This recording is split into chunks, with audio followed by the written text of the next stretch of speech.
Hola, bienvenidos a La Seguridad es en Serio.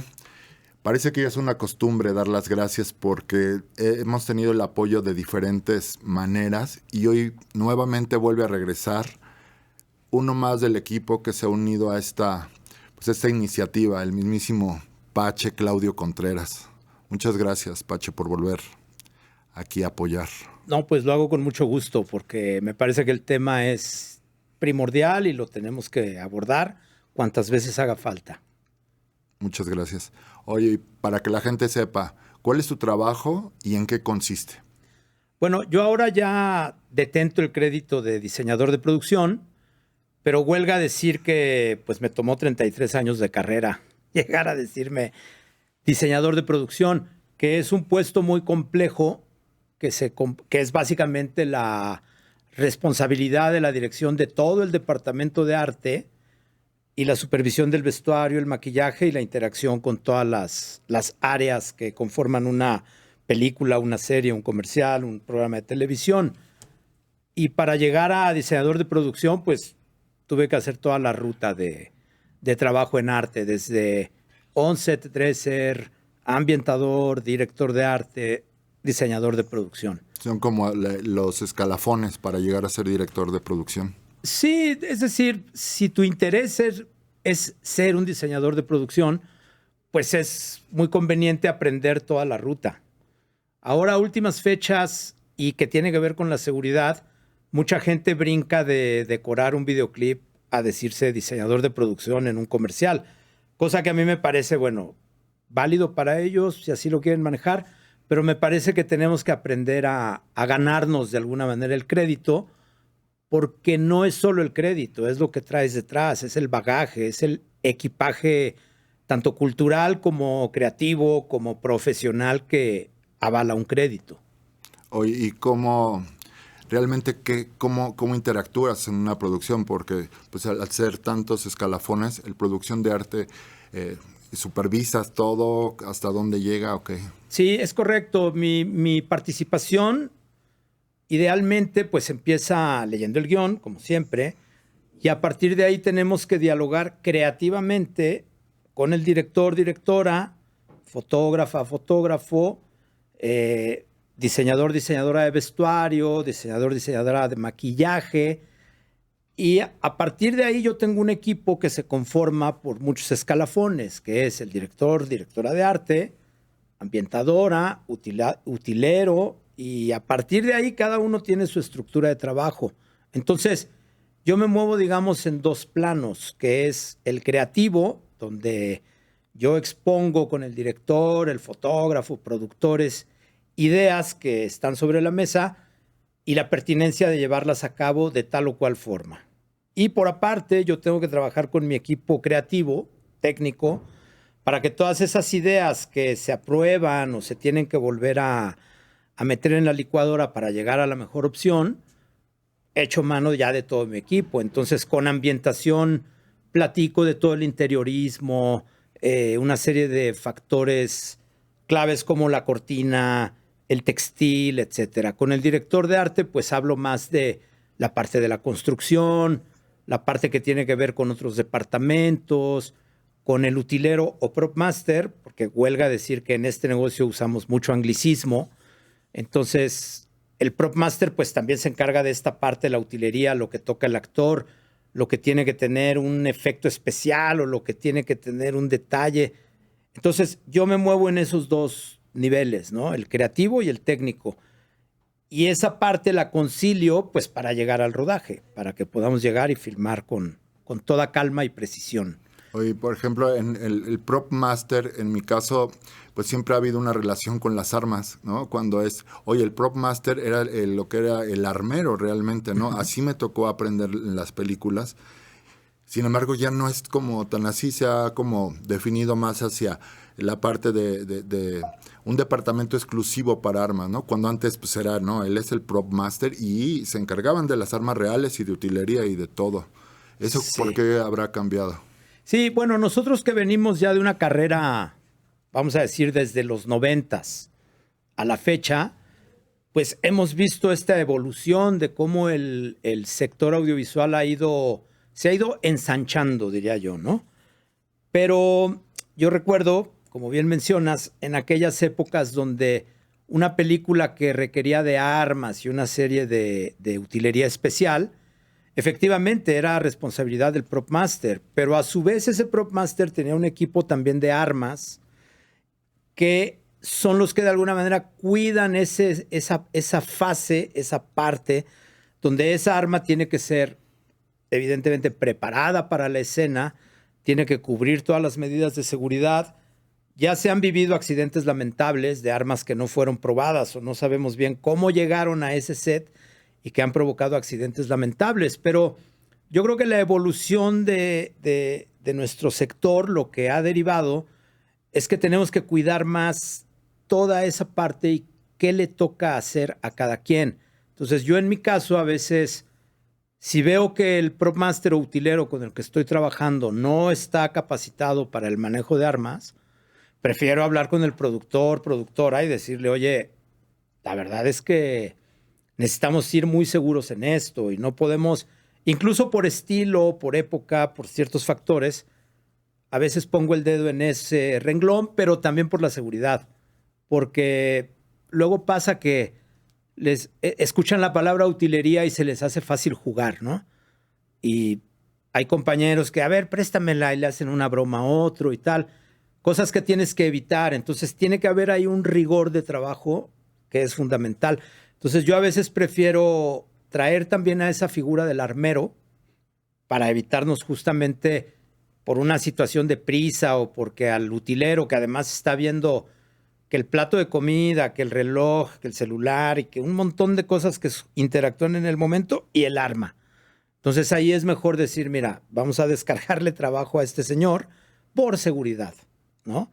Entonces sí, la figura del armero a últimas fechas pues, se vuelve mucho más preponderante a la hora de manejar ese tipo de valores estéticos en el cuadro, ¿no? Sí, me ha pasado y bueno, es una de las cosas que hemos tratado de apuntar, ¿no? Y de señalar. Estos descuidos de incluso ir vestidos de policía, por ejemplo, y venir del base camp, para la gente que no sepa, los campers, sí, al set, vestidos de policía, ¿no? O con el arma, o los armeros, pues con las armas, ¿no? Pues muy, en esta posibilidad de que se confunda, ¿no? Este cuidado, en la entrevista pasada hablaba con Bernardo Jasso, ¿no?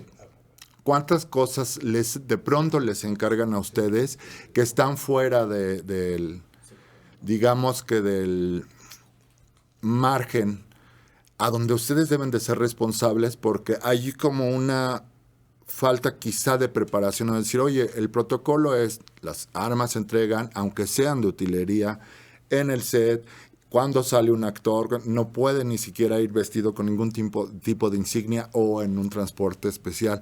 Entonces, ahí, pues mucho es parte también del trabajo de producción, pero para que ellos entiendan cómo se deben de manejar ustedes cuando esas tareas se las encargan. Y ahorita te voy a exponer otro tema que también hablamos, pero...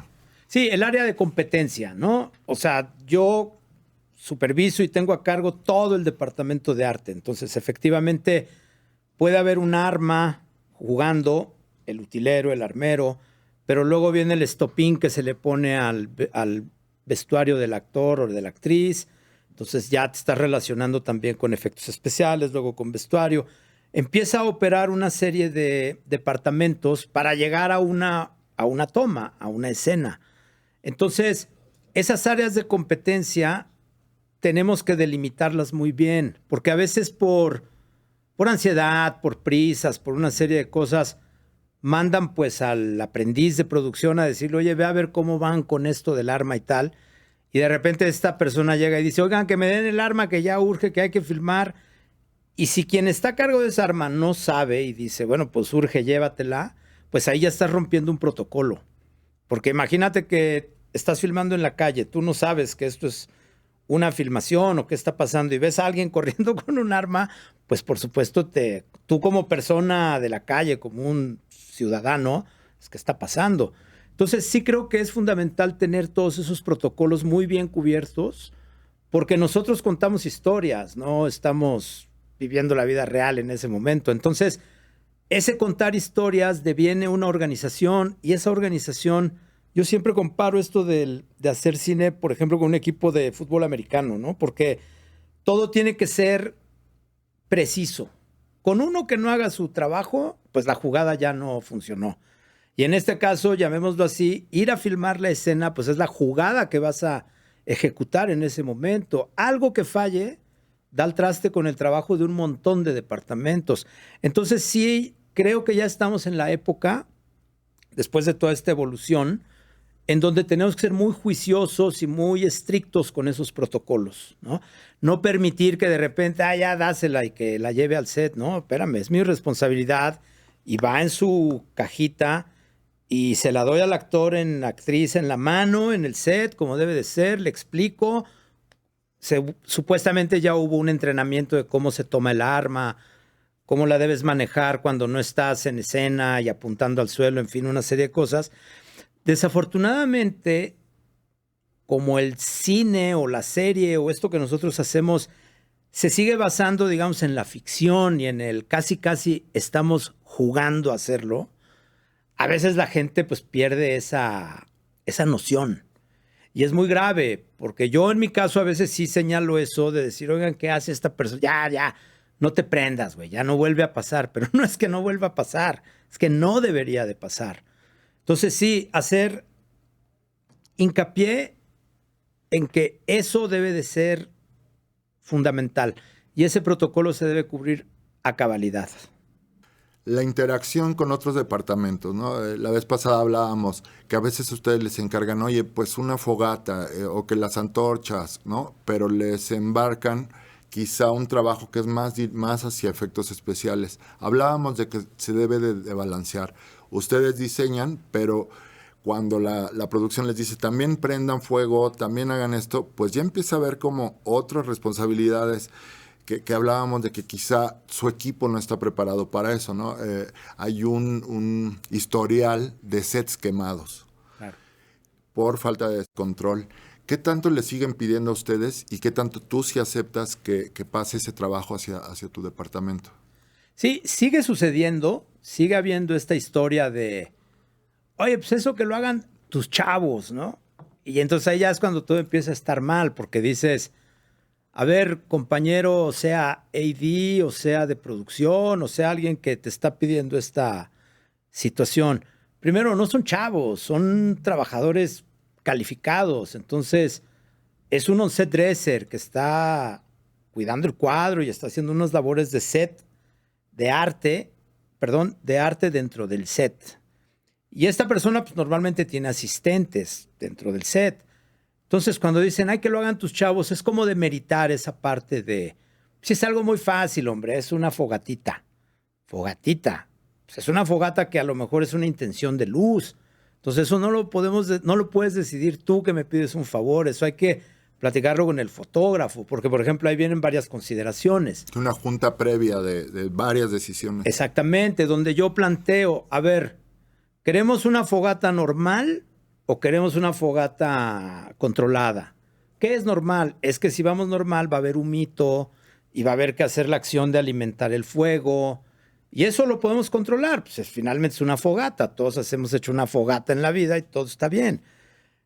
Pero si esa fuente de luz ya se vuelve un tema, porque entonces es una suerte de key light, y el fotógrafo dice, no, tiene que ser de gas.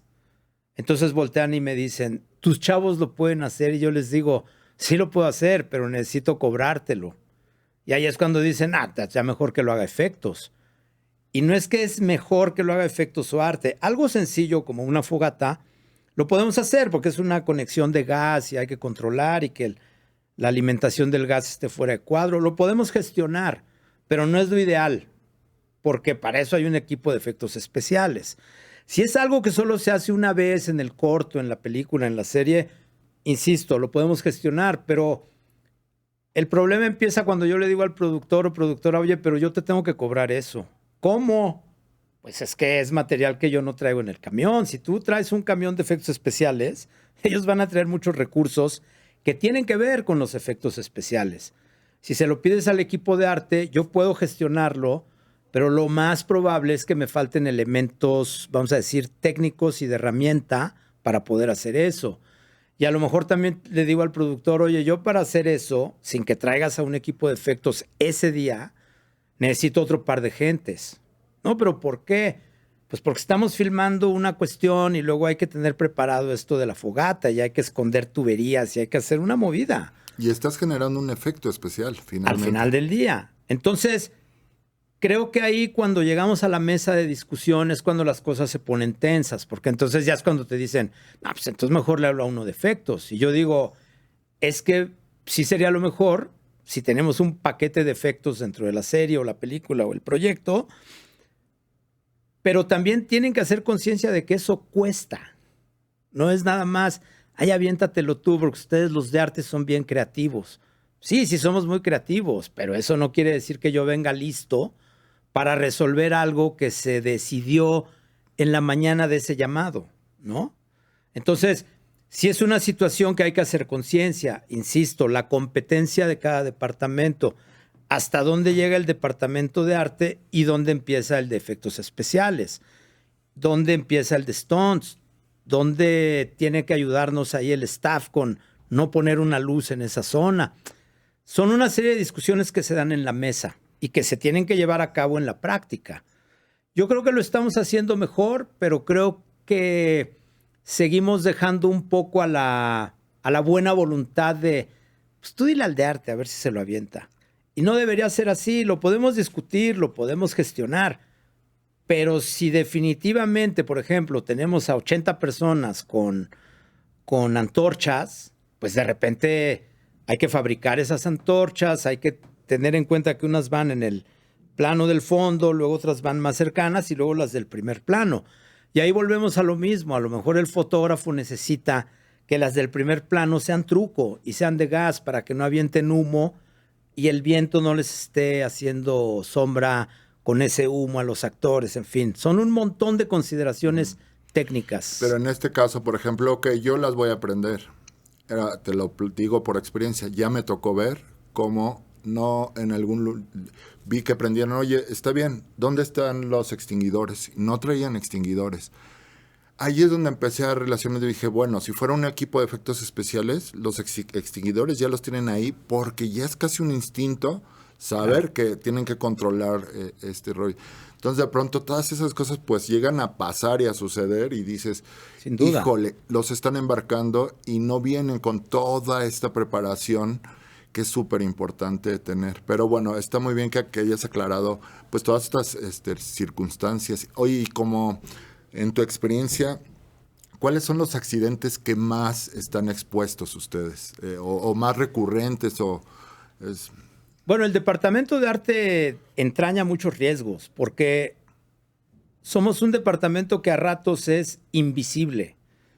Porque nosotros vamos de avanzada, tenemos un equipo que también está filmando y luego hacemos lo que conocemos como el strike de, bueno, ese set ya murió, hay que recogerlo. Entonces, muchas veces cuando construimos algo en foro o una escenografía grande en exterior, yo trato de hacer conciencia con la producción de, oye, pues sería bueno tener una ambulancia ahí porque vamos a estar construyendo.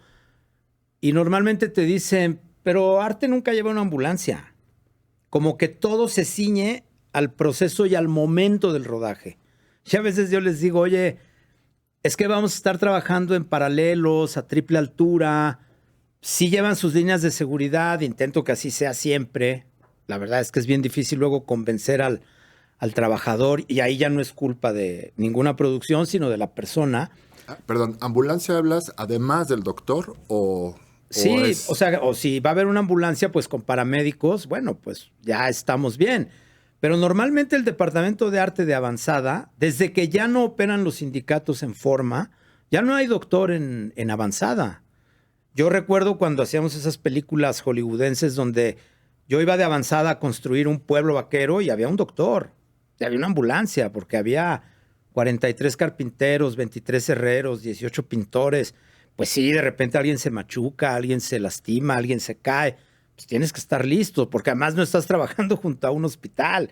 Estás trabajando ahí en medio de la sierra, metido en condiciones que cuando dices, oye, es que eso, necesitamos darle condiciones al trabajador, entonces debe de haber una sombra, debe de haber agua, fruta, comida caliente, lo mismo que hay en un set, pero en la avanzada. Y normalmente es la reticencia de, no me alcanza, no me alcanza, pues no puedo hacer eso.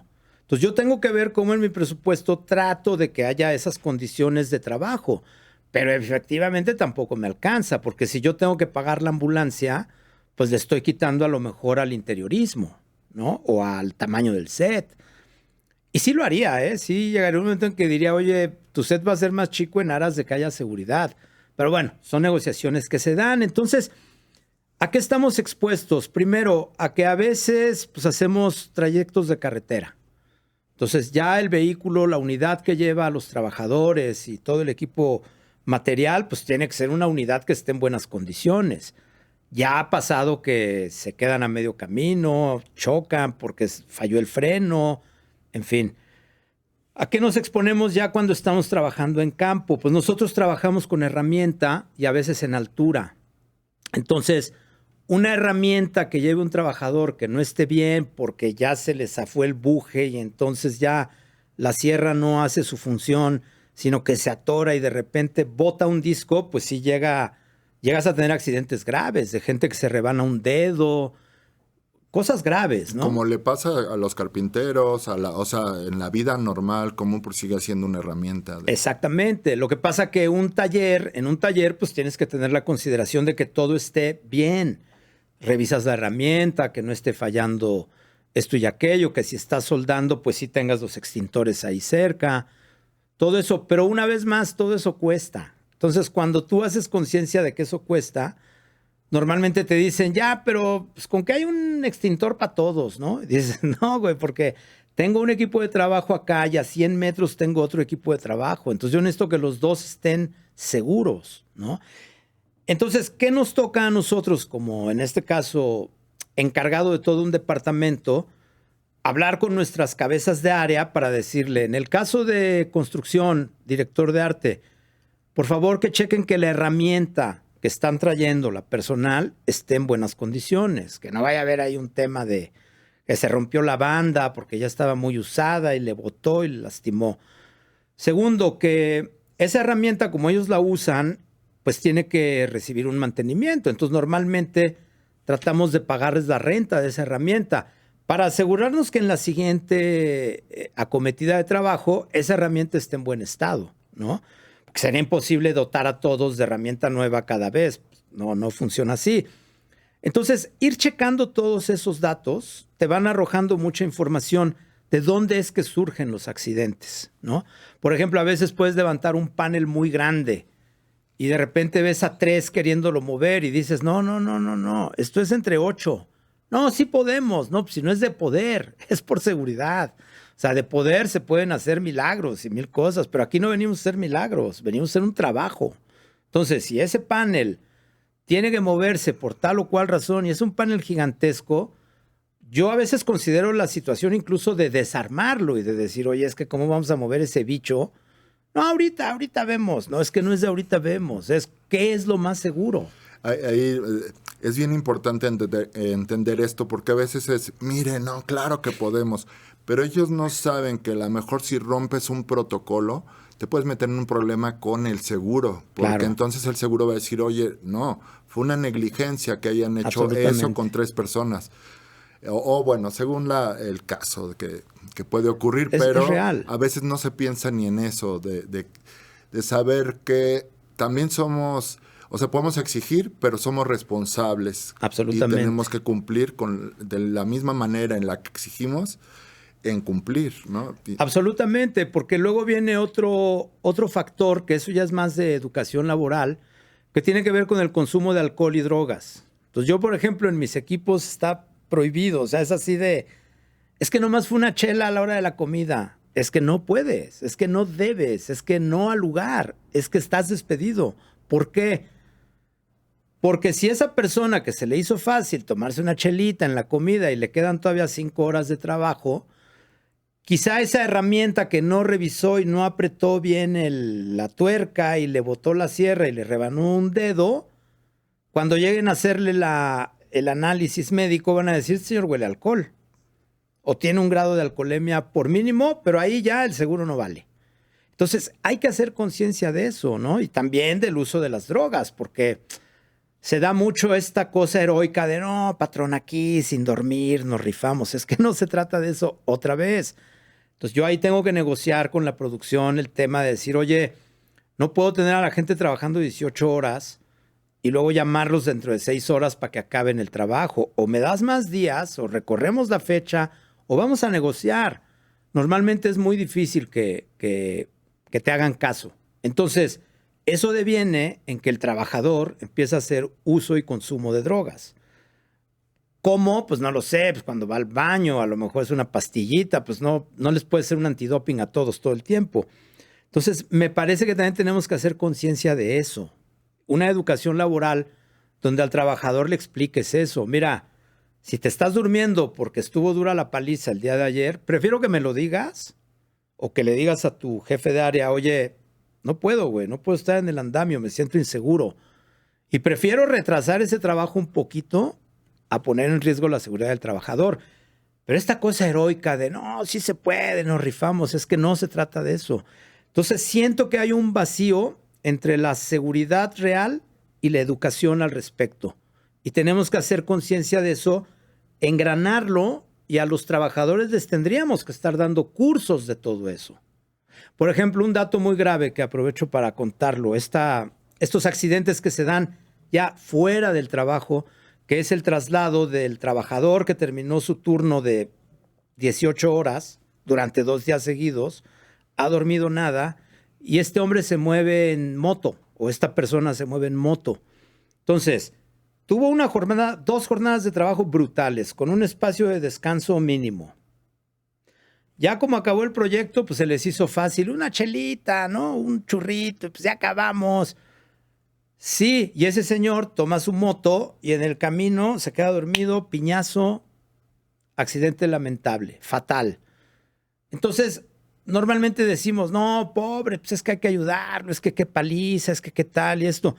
Y yo ahí es cuando digo, sí, amigos, pero también hay que hacer conciencia de que no te puedes ir en moto, chavo. La dejas aquí, o sea, prefiero pagarte un taxi y te vas seguro a tu casa. No, no hay problema, patrón, ahorita. No, es que sí hay problema. Y yo lo que no quiero es que haya un problema. Pero luego llegas a esa oficina administrativa y te dicen, oye, ¿por qué 6 taxis? Pues porque la gente trabajó todo este tiempo. Yo no los voy a pagar. Entonces, también hay mucha animadversión a ser justos con el trabajador. Y eso me parece lamentable.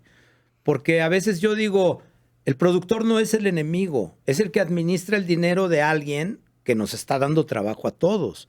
Pero entonces todos tenemos que ser conscientes de que ese dinero tiene que ir a donde es pertinente, no solamente a tratar de generar una ganancia para alguien que ni siquiera está viendo por la seguridad de todos, ¿no? Entonces, este accidente vial se repite muy a menudo y es lamentable. Y tenemos que hacer conciencia también de eso. Sí, y te estoy escuchando, por ejemplo, tú tienes un trabajo artístico. Uh-huh.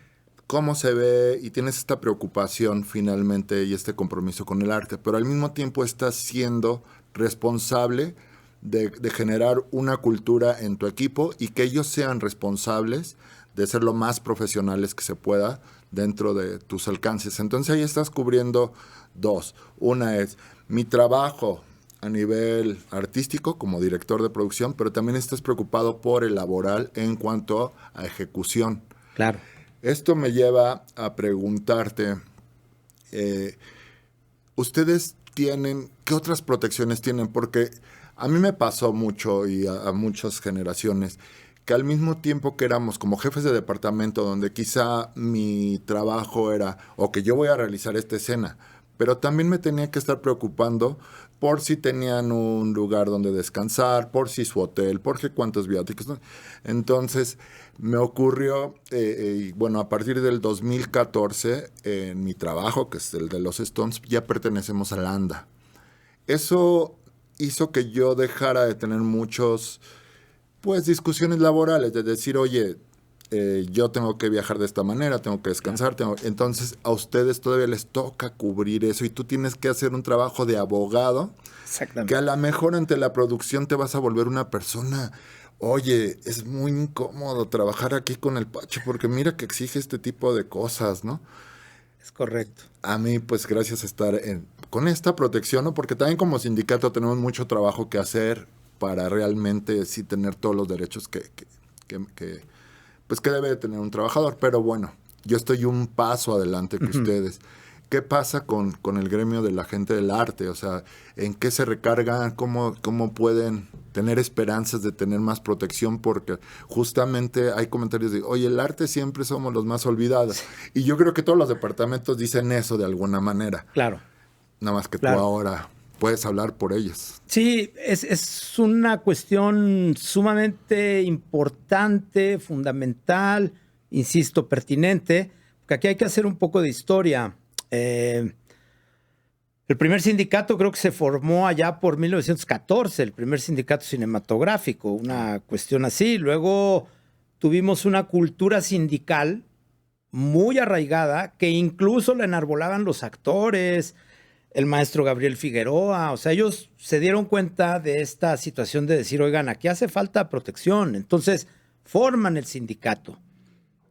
¿Y por qué cuento esto? Porque nosotros, que somos generación 60s, y me atrevería a incluir a los 50s y a los 70s, hemos sido testigos de cómo este país pauperizó, y hablo solo del sector audiovisual, pero podría extenderme a muchos otros, pero centrándonos en nuestro tema, a partir de los 70s se empezó a pauperizar las condiciones de trabajo, al grado de que los sindicatos se volvieron charros.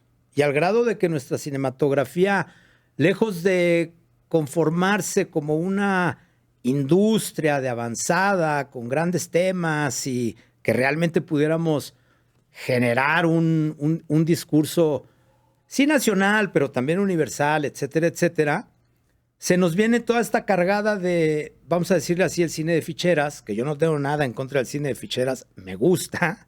Pero no estamos hablando de gustos, estamos hablando de entornos laborales.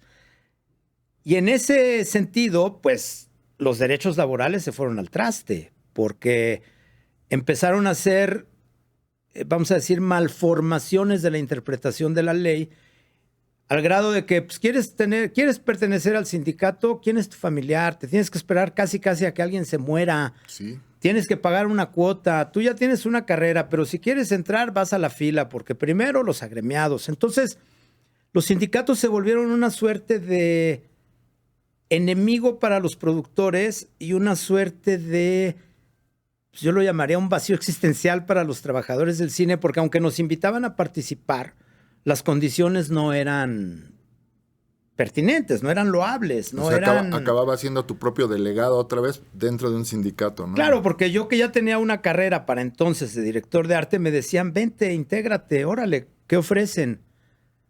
Es que como no tienes familiares, tienes que ir a la fila, güey. Entonces tienes que ser el asistente del asistente otra vez. Y yo decía, bueno, pero eso en mi caso, pues no opera, porque yo quiero decir que para mí un sindicato también es una suerte de empresa, porque tú contratas un sindicato por su valía, no por sus condicionantes. Tú dices, es que ese sindicato tiene trabajadores muy buenos, como sí sucedió después otra vez, creo que en los 90s es cuando el sindicato como que volvió a agarrar fuerza, pero si no pertenecías al sindicato, y esto que mencionas de cuando yo llego y pido condiciones, lo primero que me decían era, pareces del sindicato.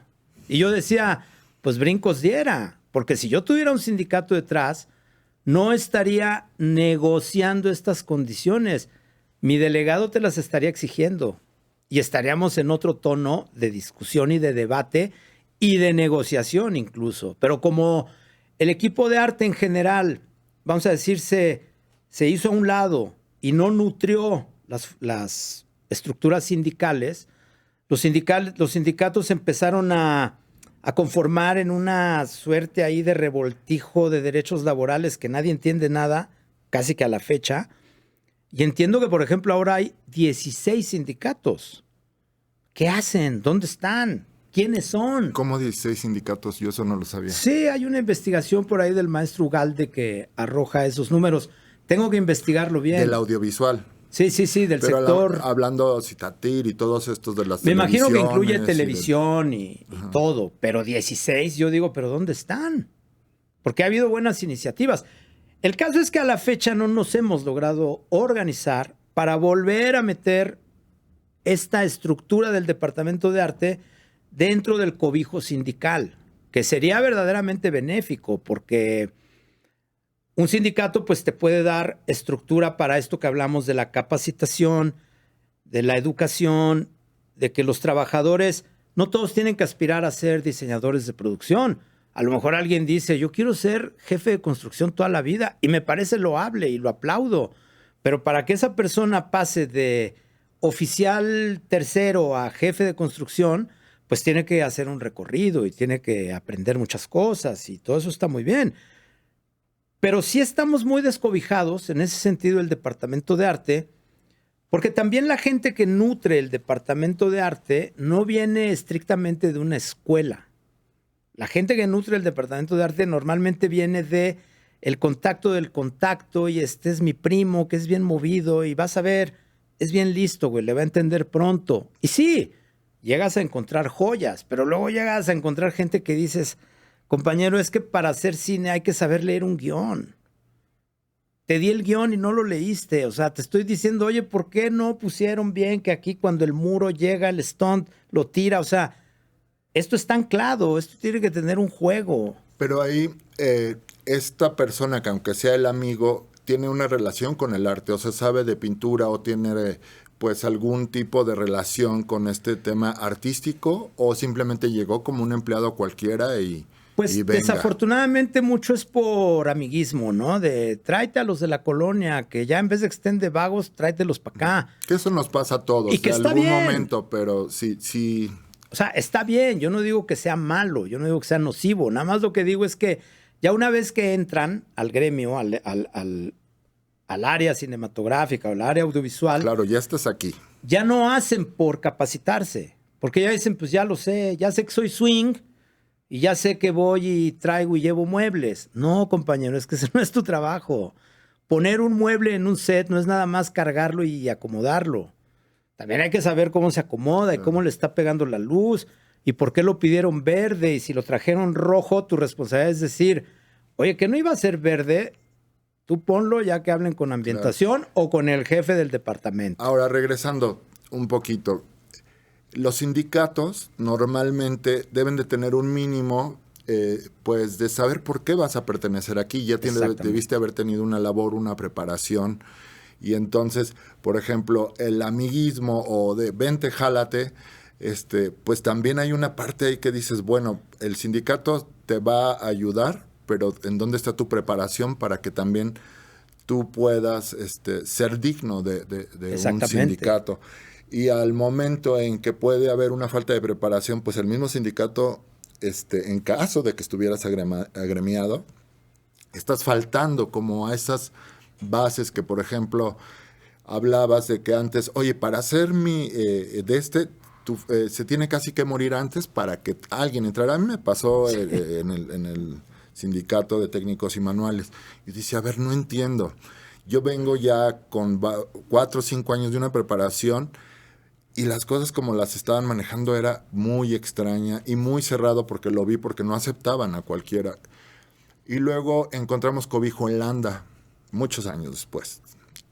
Finalmente Landa dijo, oigan, pues sí, vengan aquí los aceptamos, y tuvimos ya ese cobijo, aunque también no es que haya un filtro y digas, oye, yo considero que tú sí ya eres Stone, como tampoco lo hacen con los actores, simplemente al cotizar, tú ya puedes pertenecer ahí, sin ningún tipo de precisamente de comprobaciones, ¿no? Claro. Regresando al tema de la exigencia, pero también la obligación de ser un profesional, ¿no? En este caso, en el tema de los sindicatos. En esta historia de los sindicatos, que bueno, de la historia de marca, que fueron los ingleses los primeros en empezar a decir, bueno, necesitamos derechos, ¿no? Ya en todo este tema que empezó a haber más industria, y dices, bueno, a ver, ya que hay un descontrol total, los echaron abajo, pero ya habían marcado un primer paso hasta que en el 67 ya los aceptan y empieza a haber el primer sindicato en la historia, ¿no? O sea, como tal y como una función. Ya después vino Alemania, Francia. Y, por ejemplo, acá el de Landa es del 33, más o menos. Hablabas de 1914, ¿no? Si no me equivoco. Supongo que es el Estimo, alguno de ellos. No recuerdo ahora el nombre, pero era más que un sindicato, era una unión de trabajadores, ¿no? O sea, todavía no se acuñaba, digamos, como tal el término sindicato, sino empezaban a hacer uniones gremiales. Claro. Que decían, oye, pues si estamos en el mismo set, vamos a ver qué necesitamos y cómo negociamos y, ¿no? Pues estamos en este mismo barco. Entonces sí, empiezan como uniones y a partir de ahí se empieza a dar ya el sindicalismo. Que dicho sea de paso, a partir de pues que llega el neoliberalismo a México y tratan por todos los medios de romper estos gremios laborales, estos sindicatos, de hacerlos charros, de pauperizarlos, de repente, digamos, los dueños de las inversiones nos configuraron con un temor tácito al sindicato, ¿no? Así casi como si eres del sindicato, ni me pidas trabajo. Oye, pero no hay una contradicción, por ejemplo, Estados Unidos, que podríamos decir, oye, los líderes del capitalismo, ¿no? Pues resulta que sus sindicatos están muy, muy bien conformados. Efectivamente. O sea, entonces, todo este concepto de izquierda o derecha y los derechos, oye, espérame, si ustedes son el nombre del capitalismo, ¿cómo es que pueden tener una ideología de izquierda cuando los sindicatos, digamos, que vienen como de ese lado? Porque hablar en estos tiempos de izquierda o derecha hay tanta confusión, tanta desinformación, pero a partir de que nacen los sindicatos, y obvio, pues claro, Marx llega a aclarar un poco más y darle más orden de por qué, los comunistas o no, y entonces empieza a haber toda esta quema de brujas y una cantidad de desinformación. El macartismo, ¿no? Pero Estados Unidos, esos grandes capitalistas, pues resulta que en el caso, por ejemplo, de nosotros, que allá es el Screen Actors Guild, y que ahorita con SAG-AFTRA y bueno, con esta huelga que hay, dices, órale, con la fuerza de ese país tan capitalista que lo que queremos ser como ellos, y acá nos tachan de rojillos y estamos chiquititos. Totalmente. Entonces, es una formación cultural la que ellos tienen y la nuestra se fue deformando con el tiempo. ¿Qué nos pasó? Porque además nuestra Constitución tiene que ver con estos derechos, ¿no? Está formada hacia ese lado. Más allá de ahorita entrar en temas de izquierdas, derechas, me llamó la atención este ejemplo de Estados Unidos y cómo son tan fuertes y luchan por sus derechos, ¿no? Claro, es que los derechos laborales, en esencia y en materia, están consagrados en nuestra Constitución política. Otra cosa es que no los llevemos a cabo o no se lleven a cabo. Otra cosa es que sean letra muerta. Y hablo estrictamente del sector audiovisual. Porque es muy interesante lo que anotas. O sea, es muy curioso cómo en el corazón del capitalismo salvaje, donde sus industrias son el armamentismo, el automotriz y el entretenimiento, por llamarlo de alguna manera, pero ellos lo consideran industria cultural. Por eso no es solamente un área de entretenimiento. Es una industria cultural que genera una cantidad de dinero brutal y que, por supuesto, mantiene a un montón de familias. Entonces, es curioso cómo ahí, en este momento que estamos viviendo aquí ahorita, es ese corazón socialista el que va y dice, oigan, calma, nuestro sindicato no va a trabajar más, no vamos a escribir, no vamos a actuar, no va a haber arte, no va a haber vestuario. A ver cómo le hacen. Por supuesto, los dueños del capital están diciendo, no, a ver cómo le hacen ustedes. Pero como lo interesante, a ver quién afloja antes o después. Pero lo interesante es que se está viviendo ese momento, ese choque de conciencias ideológicas. Porque sí, no se trata de derecha e izquierda. Se trata de decir, oigan, y si dejamos de satanizar al sindicato y entendemos que si pasamos de entretenimiento a industria, podríamos también generar mejores condiciones, porque es lo que yo me pregunto ahorita. Ese coletazo del norte nos está pegando durísimo, ¿Pero por qué? Porque nosotros le maquilamos al norte y le maquilamos a Europa y le maquilamos a mucha gente. No es malo, ¿eh? Eso no es malo. Es otra fuente de trabajo. Lo que pasa es que yo ahí considero que no hemos consolidado la industria nuestra. Y seguimos ahí como, pues que vengan, que filmen, les doy mejores condiciones para que vengan acá y su dinero valga más. Estaba leyendo y a reserva de investigarlo a fondo, porque son muchos temas, que justamente el Tratado de Libre Comercio, bueno, el TEMEC, el actual TEMEC, hay una comisión tripartita que se supone vigila que las condiciones en la industria audiovisual sean iguales en México, en Estados Unidos y en Canadá. Eso casi nadie lo sabe. Eso yo de fondo no lo sé. He leído notas al respecto, pero no me he metido a leer el TEMEC en ese apartado a decir, oigan, tendríamos que estar en las mismas condiciones. Entonces, ¿por qué cuando viene una producción de fuera no nos pagan como los de fuera? Sino, no, ustedes más abajito, porque es que si no, no viene el señor con su dinero. Hagan paro, si no, no van a tener trabajo. Entonces nos marean mucho la perdiz, ¿no? Como dicen en España, nos marean, nos marean, nos marean. ¿Y qué queremos? Pues tener trabajo, tener un ingreso, sostener a nuestras familias. Todo eso está bien. Pero insisto en la letra muerta de las leyes y de los tratados y de las constituciones donde no se aplican. Porque ¿qué sabemos realmente de la ley de medios? ¿Qué sabemos realmente de la ley cinematográfica? Y si estas dos leyes las pones aquí y las quiero cruzar con la ley en materia laboral, ¿en dónde quedamos los del sector audiovisual? ¿Nos deben? ¿No nos deben? ¿Nos tienen que pagar o no el IMSS? ¿Cada quien que se pague su seguro privado?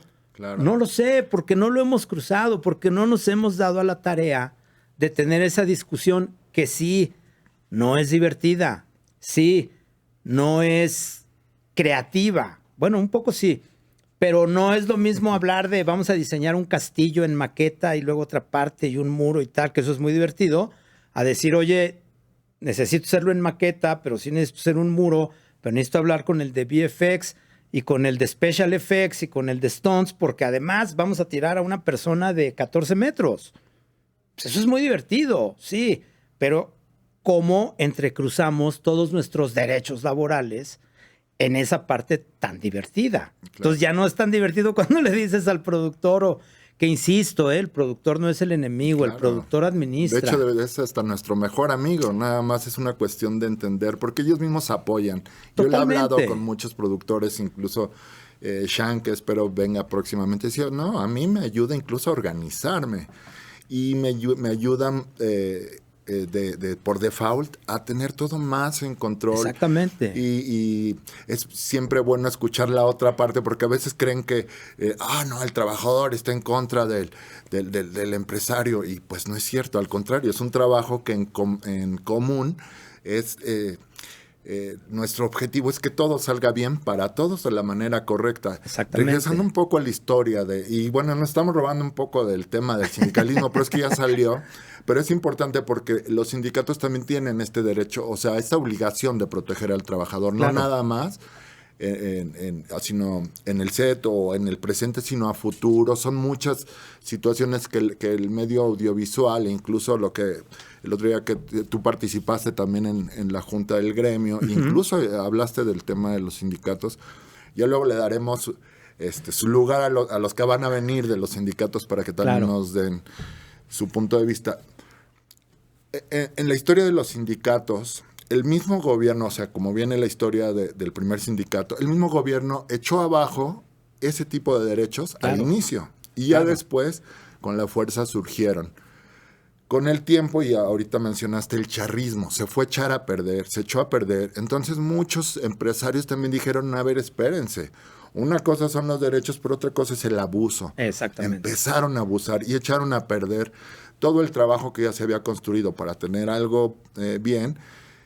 Y, oye, espérate, ¿no? Tu sindicato está haciendo un momento ya de abuso, ¿no?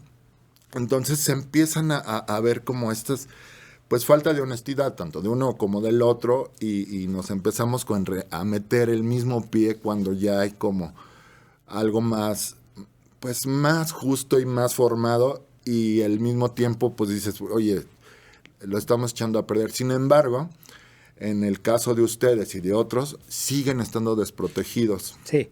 Y fue parte del tema, bueno, oigan, necesitamos pues ver cómo le hacemos. Ya después hablamos ahorita de la inteligencia artificial, pero primero están los otros derechos. Claro. ¿Y ustedes tienen como algún plan de unirse con alguien o ustedes como gremio han hablado, oye, necesitamos hacer algo porque no nada más soy yo como jefe de producción, sino el que le sigue y el que le sigue y los que vienen? ¿Qué futuro pueden ver en dedicarse al medio audiovisual? ¿No? Claro. Bueno, en principio sí, ya digamos un sector o un grupo del Departamento de Arte, nos dimos a la tarea de conformar la AMDA, que es la Asociación Mexicana de Dirección de Arte, que está constituida por diseñadoras, diseñadores de producción, directoras, directores de arte y ambientadoras y ambientadores. Hasta ahí lo dejamos ahorita, digamos, ese concepto, porque ya lo que sigue es agremiar, no asociar. Entonces, es muy importante que empecemos a hacer conciencia de para qué sirve una asociación y para qué sirve un sindicato. No tienen la misma función, no tienen el mismo espíritu, no hacen lo mismo, aunque muchos quisieran. A mí a veces gente me dice que son swing gangs o son gente de montaje o carpinteros. ¿Cómo le hago para entrar a su asociación? Y entonces yo entro en un dilema personal, que esto lo pienso yo. Esto que voy a decir no es el espíritu de la AMDA, es mi observación. Yo siento que, porque la AMDA sí quiere abrir más el espectro. Yo en lo personal creo que no debería ser, porque una asociación es para mí donde se reúne un grupo de gente que, dado sus cartas credenciales y su currículum, tiene el derecho de estar ahí porque va a aportar algo a esa asociación. Es como la de los fotógrafos. No entran los gaffers, son solo fotógrafos. Y no tendrían por qué entrar los gaffers, porque la función es diferente, ¿no? Los gaffers podrían hacer su asociación también. Entonces, yo a título personal lo que creo es que el Departamento de Arte es muy variado, ¿no? Tienes varias áreas que conforman el mismo departamento. Pero creo que en la asociación lo que nos tenemos que dar a la tarea es de definir precisamente cuáles son nuestras funciones y cómo desde ahí vamos a diseminar ese conocimiento y toda esa cultura y toda esa educación para que otros compañeros que no son directores de arte o diseñadores de producción o ambientadores entiendan que el sindicato no es el diablo. Al contrario, el sindicato puede llegar a ser tu mejor aliado, puede ser tu casa de trabajo, pero tenemos muy pervertido este vocablo. No, es que sindicato, a mí me han llegado a decir, es que en el sindicato te quitan dinero. Y dices, ahí está el primer dato de ignorancia. No, un sindicato no te quita dinero. Un sindicato vela por tus derechos, que es muy diferente. Y si tú estabas acostumbrado a ganar 8 y cuando entras a un sindicato vas a ganar 6.20, ese 1.80 no se lo están quedando. Se llama cuotas de seguridad social, cuota de pensión y otras cosas, ¿no? Que podríamos extendernos.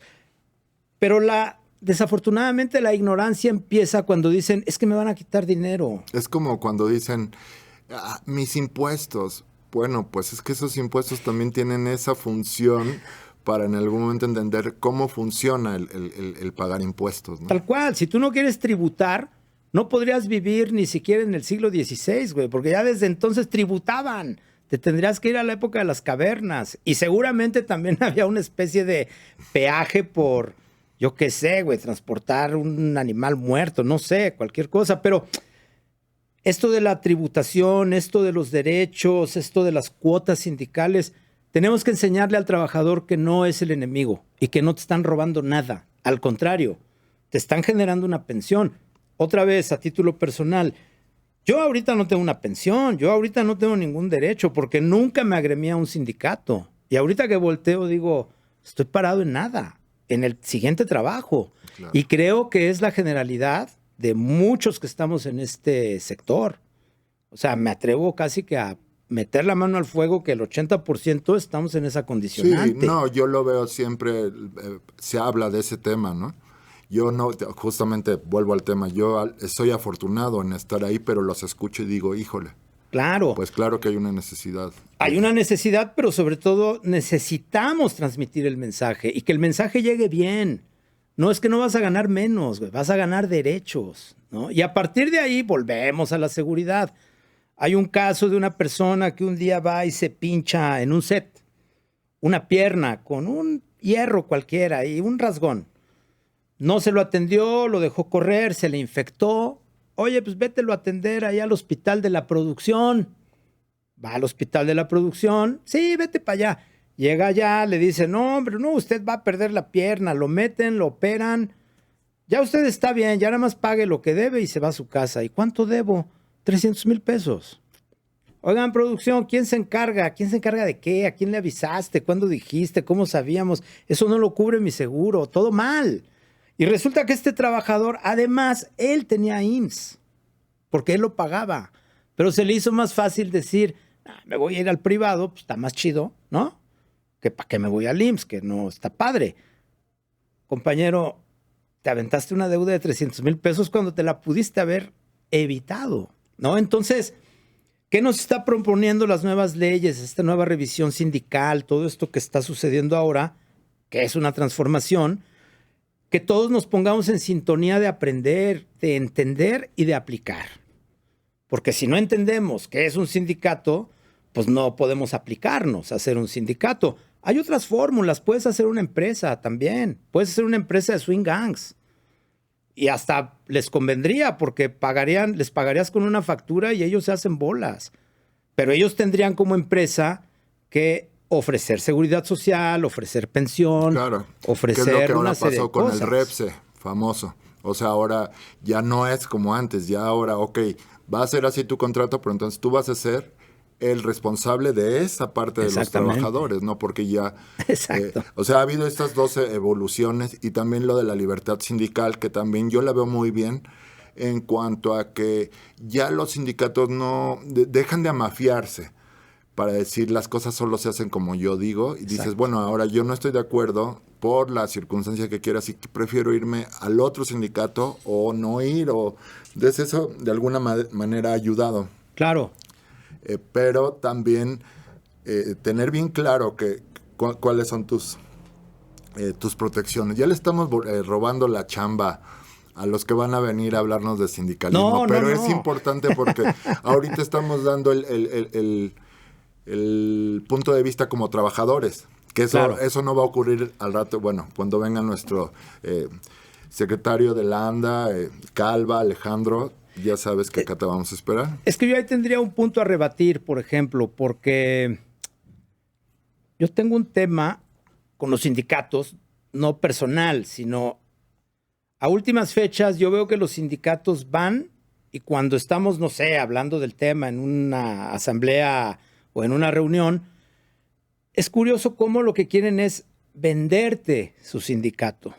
Y yo ahí me quedo pensando, pero es que no venimos a comprar, compañeros, venimos a aprender.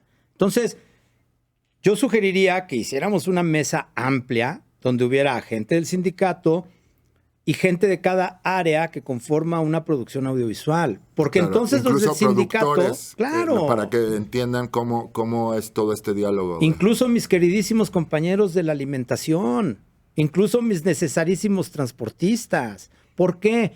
Porque esos son los que se sienten más desligados y ellos corren mucho riesgo. Otra vez volviendo a la seguridad, la gente de alimentación maneja gas, suben y bajan cocinas, se transportan kilómetros, duermen poco, lo mismo los transportistas. O sea, tenemos que voltear para allá y que los sindicatos generen esa conciencia también de decirnos, es que no te vengo a vender mi sindicato, te vengo a enterar de cómo funciona un sindicato. Creo que debemos empezar por ahí. Y a partir de ahí que cada quien decida si se integra a tal o cual sindicato o si fusionamos algunos o si forman empresas, ¿qué vamos a hacer? Pero creo que si seguimos en el debate de los del sindicato hablando solos y dicen, no, es que mi sindicato es buenísimo porque yo he logrado, los invito, pues yo lo escucho en una pantalla y digo, pues está padre, pero ese caramelo ya me lo han enseñado muchas veces y no termina de funcionar porque no nos sentamos en una mesa y yo quiero hablar con un líder sindical a decirle, oye, ¿tú qué sabes realmente del departamento de arte? No, son bien creativos, son bien trabajadores. No, esa gente y los mejores sapos, ¿eh? Sí, güey, pero no quiero que me digas eso. Quiero que me digas si sabes sus carencias, si conoces sus necesidades, si sabes de en qué entorno social vienen, si les tenemos que brindar más capacitación. Por ejemplo, había un dato de que la CONALEP se supone que creo que era la MAC, iban a hacer una fusión para que pudiéramos dar capacitación a técnicos, que me parece fabulosa la idea, pero ya no sé qué pasó. Se estancó, se murió, no sé. ¿Por qué? Porque ¿quién está llevando esos temas? No, es que ya me salió trabajo, espérame tantito, voy, atiendo una serie 6 meses y retomamos. Te entiendo, porque de eso vivimos, pero también cuando formamos una asociación y decimos, oye, y si nos encargamos, y tú te encargas, y te asignamos un sueldo y te encargas, no, ¿por qué le vamos a pagar? Que haga sus comerciales o que haga ahí lo que pueda, pero que aporte trabajo a la asociación. Y dicho sea de paso, ya hay asociaciones de casi todas las áreas, lo cual es buenísimo. Pero insisto, el espíritu de una asociación no es defender el derecho laboral. Eso lo tenemos que tener bien claro, ¿no? Porque, por ejemplo, hay asociaciones que sí se regulan o se autorregulan y dicen, nosotros, si tú eres un trabajador de tal capacidad, tú estás en el tabulador A. Tú ya vas al B. Y los de nuevo ingreso al C. Y eso es lo que se cobra, compañeros. Y se alinean. Pero estamos hablando de asociaciones de 18, 20 personas. Nada más la asociación de arte somos 30 y tantos y no estamos todos. Faltan un montón. O sea, por ejemplo, no está mi queridísima maestra Brigitte Broch. No está en esa asociación. Aunque sea de meritoria o de honoraria, quiero decir, ¿no? ¿Qué tiene que aportar? Pues muchísimo. Quiere aportar, pues no sé si quiera, pero por lo menos tener su figura, sabiendo que es parte de toda esta estructura, creo que nos viene muy bien porque aporta que la gente voltee y diga, claro, es que para yo entrar a esa asociación, tengo que andar el camino, no nada más llegar y, oigan, es que yo ya hice una campaña del Palacio de Hierro, ya puedo, ¿no? No, todavía no. O sea, son muchas cosas más. Entonces, creo que el espíritu de las asociaciones tiene que ir por conformarnos como líderes de transformación en el estricto sentido. Y no estoy hablando de política ni de ideología. Estoy hablando de que si el Departamento de Arte nunca ha tenido derechos laborales, al menos en lo que yo llevo de carrera, porque no me pude o no me quise adherir a un sindicato, creo que ya llegamos al momento en que le tenemos que decir a las nuevas generaciones, compañeros, es necesario. Nosotros cometimos muchos errores. Pero yo no quiero que tú heredes mis errores. Porque yo no voy de salida. Yo no me considero que voy de salida. Me queda un rato para seguir negociando cosas y diseñando cosas. Pero los que vienen detrás, ¿qué les estamos poniendo? ¿Qué tapetito les estamos diciendo? Písale aquí. Todavía nada. Entonces, para mí esta asociación que acabamos de conformar, creo que tiene que incidir por ahí. Y no solo hablar de qué bueno somos diseñando y hay que ingresar a porque es buenísimo. Todo eso está muy bien, pero tenemos que sentar las bases para que esa discusión de asociación empiece a incidir en los derechos laborales. Y ahí sí, ahora sí, vénganse sindicatos. Yo no quiero ser sindicato, yo quiero ser empresa. Está muy bien, compañero, te van a asesorar para que montes una empresa. Y cuando yo te contrate, yo ya le diga al director, mira, mi grupo de swings cobran por empresa. ¿Es válido o no es válido? Pues claro que tendría que ser válido, porque mientras todo esté en regla y en ley, pues todo es válido, ¿no? Y a partir de ahí, otra vez la seguridad.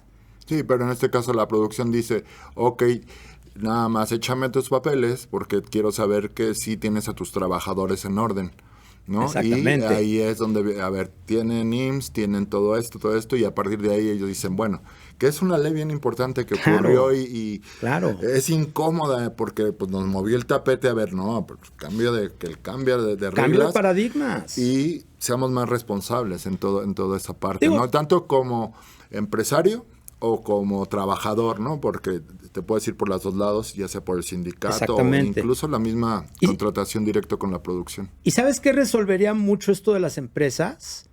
El área de los comerciales. Que hay mucha queja en el área de los comerciales. O sea, se quejan todos, pero todos alguna vez hacemos un comercial. Y todos hemos sufrido el pago a 30, 60, 90, 180 y súmale días. Seguro a mí me quedaron a deber algo por ahí.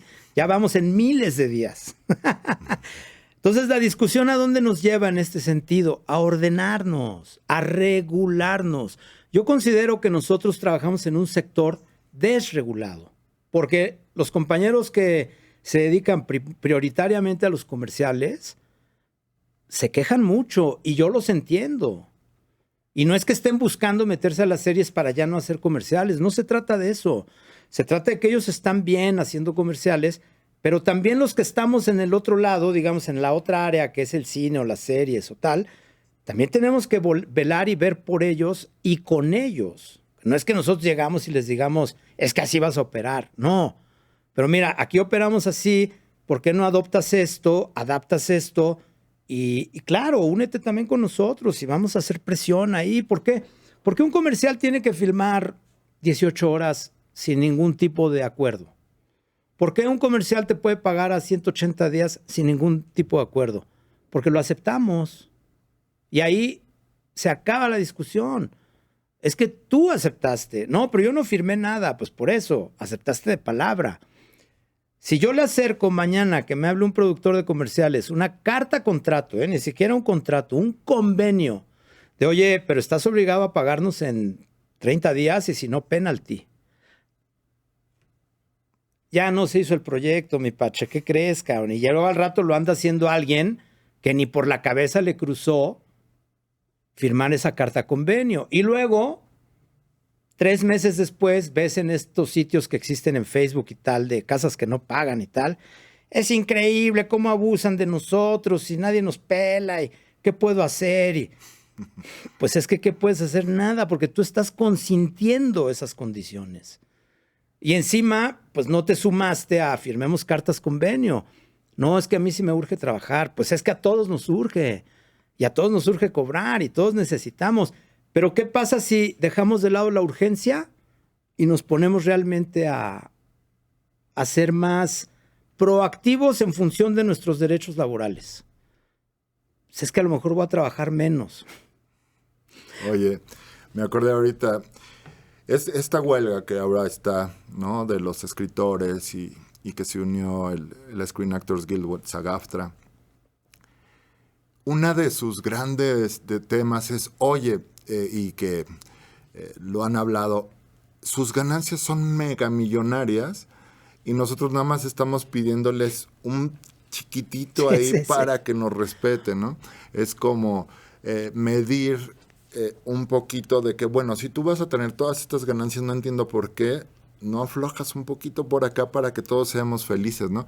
Pero obvio están comparando estos presupuestos finales, ¿no? De decir, oye, para poder hacer este proyecto y te está dejando tanto, pues, ¿no? Entonces se trata de hablar sobre de lo justo.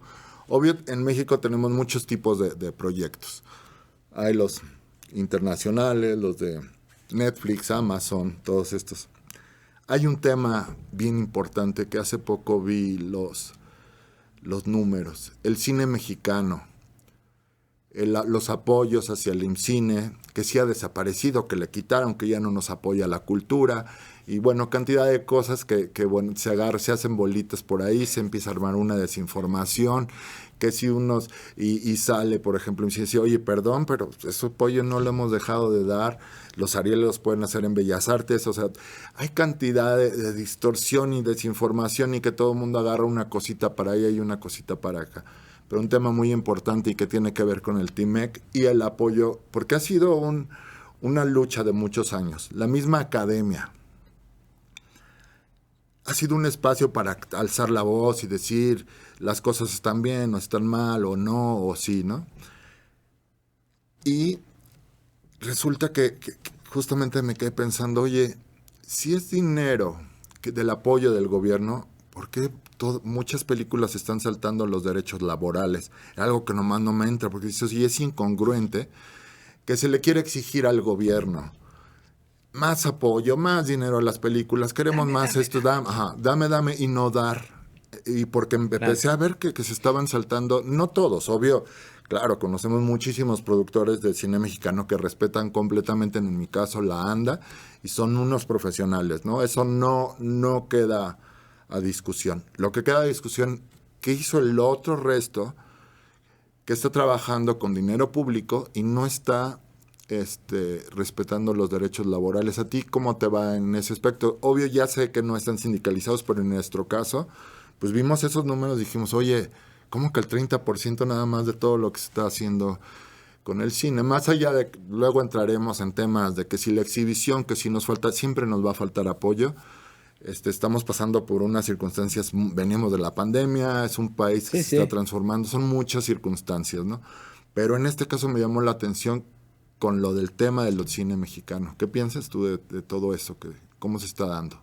Es bien interesante porque yo nada más para, digamos, cerrar la parte que corresponde al vecino del norte, hay que sumar también al IATSE, que es un grupo de agremiados a sindicatos técnicos, ¿no? Arte, vestuario, tal. Y ellos también se sumaron a esta huelga. IATSE, claro. Entonces, por mencionarlos, ¿no? Por decir, es que no es solo la huelga de los escritores o de unos actores que apoyan. No, también los técnicos dijeron, espérame, yo también le entro. Uh-huh. A la sazón de eso, ¿qué pasa con nuestro cine, vamos a decir, local, con nuestra cinematografía local? Que no es la que tiene que ver con la inversión, como bien dices, de Netflix, de Amazon, de otros lados.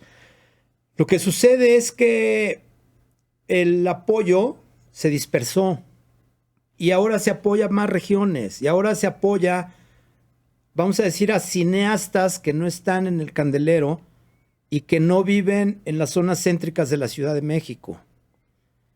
Cosa que a mí me parece loable, porque es voltear y decir, a ver, ¿qué está pasando en Oaxaca? ¿Qué está pasando en Sonora? ¿Qué pasa en Campeche?